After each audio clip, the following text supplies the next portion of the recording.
Hey, what's up everybody? It's Coach Mike with Elite Performance. I wanted to do a video today and talk to you about uh, breathing, how we breathe, the importance of how we breathe, and how breathing affects our health in so many ways that we weren't even aware of. Now, all of the information that I'm going to give you today can be found by researching the work of Dr. Belisa, Belisa, Vranic, and I hope I'm pronouncing her name right, Vranich, or looking at the work that was done, in the Framingham study. Right, either one of these two sources is where I found all of my information and where you can validate all the information that I'm giving you. But the breath, how we breathe, all right, has been shown in studies and research to affect our esophagus, our pelvic floor. It affects our immune system. It affects our adrenal glands.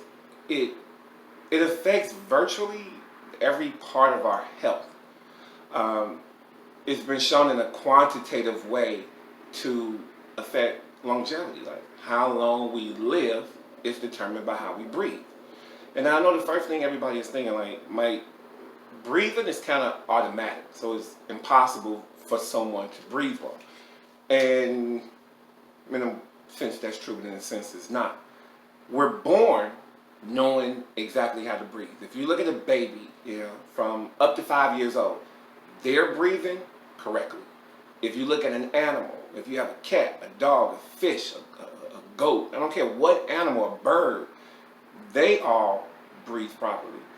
The problem with us is around the age of 5 years old, in addition to a couple other factors, but we go to school. And we spend virtually in America from 7 a.m. to about 4 p.m., if we count the commute to and from school, sitting down. Sitting down collapses the thoracic cavity, it collapses the lungs, it makes us slouch over. We sit with our elbows on the desk, and all of these things affect our posture, which all affect the way that we're breathing for most of the day from 5 years old until we decide to leave school. So we're in an environment where we're breathing a certain way because we're sitting, and it becomes a habit. So even though it's autonomic and automatic and we're not thinking about it, the very act of doing it over and over and over and over and over has created a habit to where we do it without thinking about it. In the same way that as I'm talking to you, and I'm always talking to you, my hands are always moving all over the place. Even though they're not up here, they're moving down here, and I'm not thinking about doing it. It's automatic, and the same thing happens with breathing. So what I want you to do, if you want to find out if you are the person who's breathing improperly, is take a deep breath. Inhale really deep, and then exhale really deep. All right, I'm going to do the same thing. I'm going to go. All right. Now, most people's breath probably didn't look like that. Most people's breath looks like this. Now, that was an exaggerated motion, but it's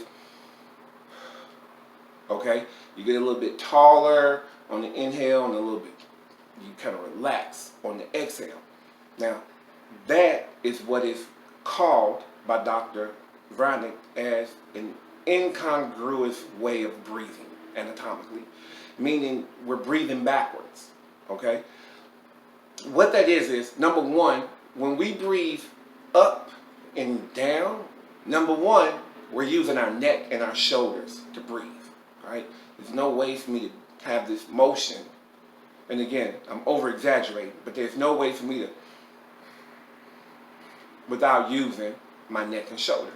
And my neck and shoulders aren't breathing muscles, okay?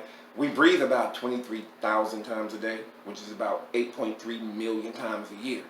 And even though this is a small movement, it's a movement that I'm making 8 million times a year. So if you have neck pain, if you have shoulder pain, there are a lot of things we can blame, but the first thing we have to go to is your breathing, because you've been using the neck and shoulders to breathe. The neck and shoulders don't have anything to do with breathing. That's first. Next, when we breathe that way, we're breathing from the upper part of our chest, where our lungs go like that, right?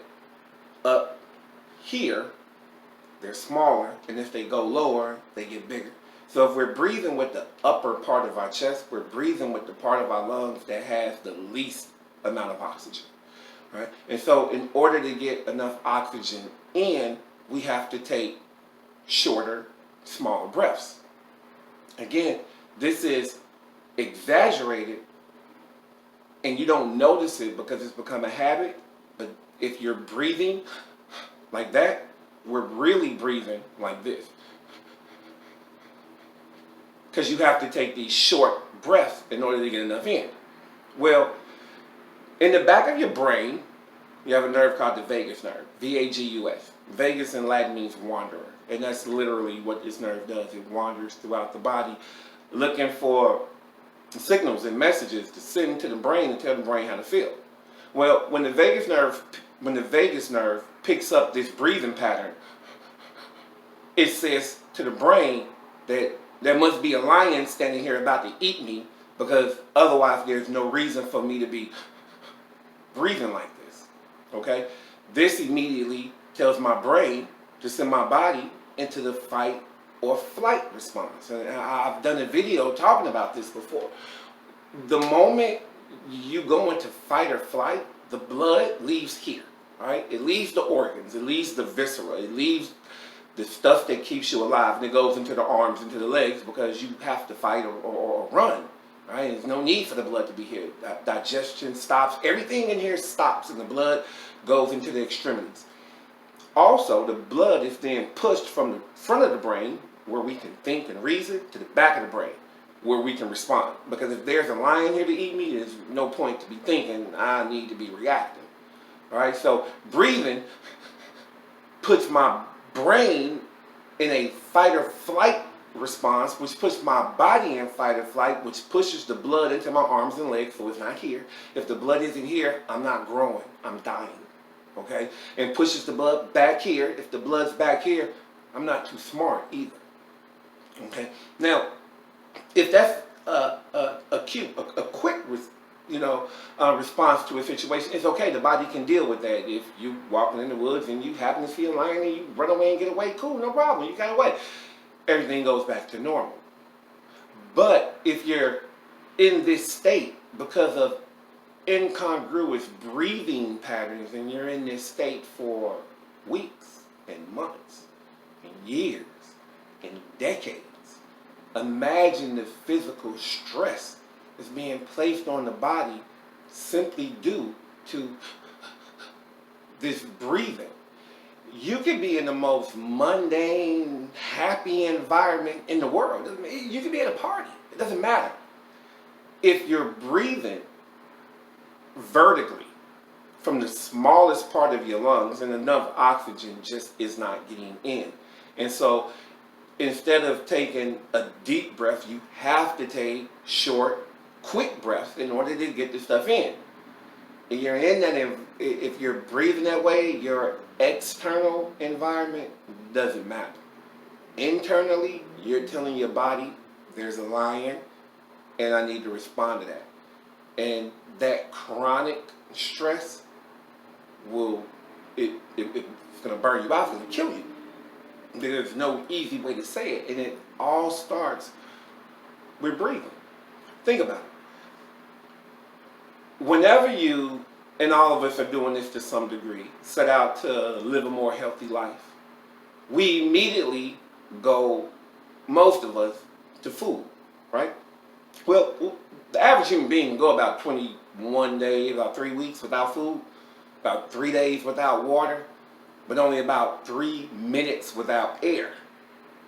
All right? We go backwards. We should be looking at how we breathe as a cause of most of the chronic things that are affecting our life, because our breath is affecting whether the body thinks it's being chased by a lion or not. Right? And again, in that chemical state, the blood, number one, isn't here. Right? You're not growing, you're dying. If the blood isn't feeding your heart and your lungs and your stomach and your liver and your pancreas and your gallbladder, then what's feeding it? Nothing. That's called death. All right? This is why we die early. We should live to be 120 years. A good 120 years. Not 120 years struggling. A good, happy, running around 120 years. But we don't. We die early. And a lot of it is due to stress in the body, and a lot of the stress is due to how we breathe. Now, how should we breathe? The easiest thing to do is to look at an animal, all right? And they breathe from the diaphragm. Think about it. If somebody punches you really hard in the stomach, or you get hit really hard in the stomach with something, you go, oh, and you say, they knocked the wind out of me. Well, actually what they did was they pushed on your abdominals, which pushed on some abdominals behind those abdominals, which pushed on your diaphragm, which pushed on your lungs, which pushed all of the toxic air, carbon monoxide, out the body. When we breathe up here, we're not even getting rid of the toxins. We have to push it out. So the easiest way to know how to breathe is to say, pull your belly button in to your spine and breathe out. When you breathe in the nose, you should expand around the belly. It's not a chest breath. It's not a stomach breath. It's a breath from the diaphragm. If anyone who knows how to sing and has been taught how to sing, they'll explain it to you that, again, it's the same way that singers are taught to breathe, from the diaphragm. It's the same way military snipers are taught to breathe. Different rhythms, but same technique. There is a rhythm for, you can breathe in this rhythm and get this result. Breathe in this rhythm and get this result. So, like breathing in yoga for relaxation, there's a different rhythm pattern than a sniper. Different rhythm pattern. But they're still breathing in the same way. You're breathing from the diaphragm and not from the chest. Breathing from the chest is, there's a lion chasing me, and it puts your body in fight or flight, and this will harm you. You want to breathe from the diaphragm. So when you breathe out, belly gets small. When you breathe in, belly gets big. All right, breathe out, belly gets small. Breathe in, belly gets big. And you want to be expanding around the midsection, right? If you have a dog or a cat, grab the front legs, stand them up, look at how they breathe. They're not breathing from up here. They're up here. They're breathing from down, and they're breathing this way, out, in, out. That's how we should be breathing.